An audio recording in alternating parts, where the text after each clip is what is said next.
لیکن کم آیات کریمه سی ما ستاسو په مخ کې تلاوت کو پدې کې الله تعالی د یو داسې عبادت د یو داسې عجیبه کار بیان کوي چې په هغه کې الله تعالی هم له انسان سره شریک دی.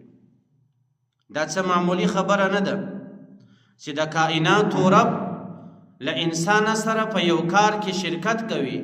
د دې مطلب دا دی چې هغه کار د عظمت والا دی، هغه کار ډیر بهترین کار دی، ځکه چې الله تعالی په خپل په هغه کار کې حصہ اخلي.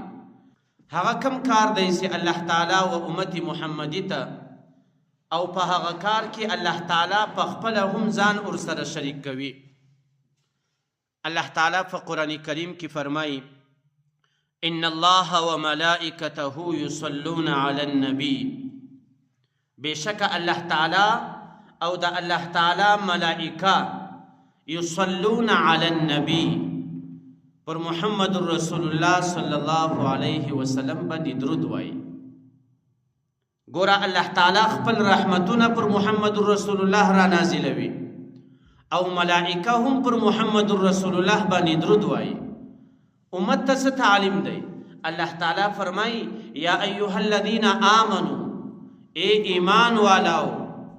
دا هم زموږ ستاسو دپاره د سعادت خبره ده. الله تعالی موږ تاسو ته خطاب د ایمان په شکل باندې کوي چې ای ایمان والاو، د الله تعالی له موږ تاسو سره کومه رشته ده؟ هغه رشته د ایمان ده.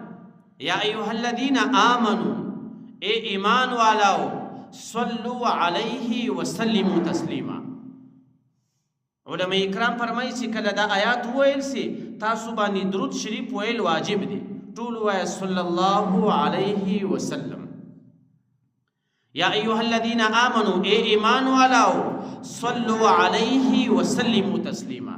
تاسو پر محمد رسول الله باندې صلات او سلام وایاست. یو داسې کار نسته چې الله تعالی له انسان سره په هغه کې شرکت کړی وي په عباداتو کې. عظیم عبادت چې الله تعالی هم له بندگانو سره شرکت کوي، هغه عبادت دا دی چې تاسو پر محمد رسول الله باندې درود وایاست.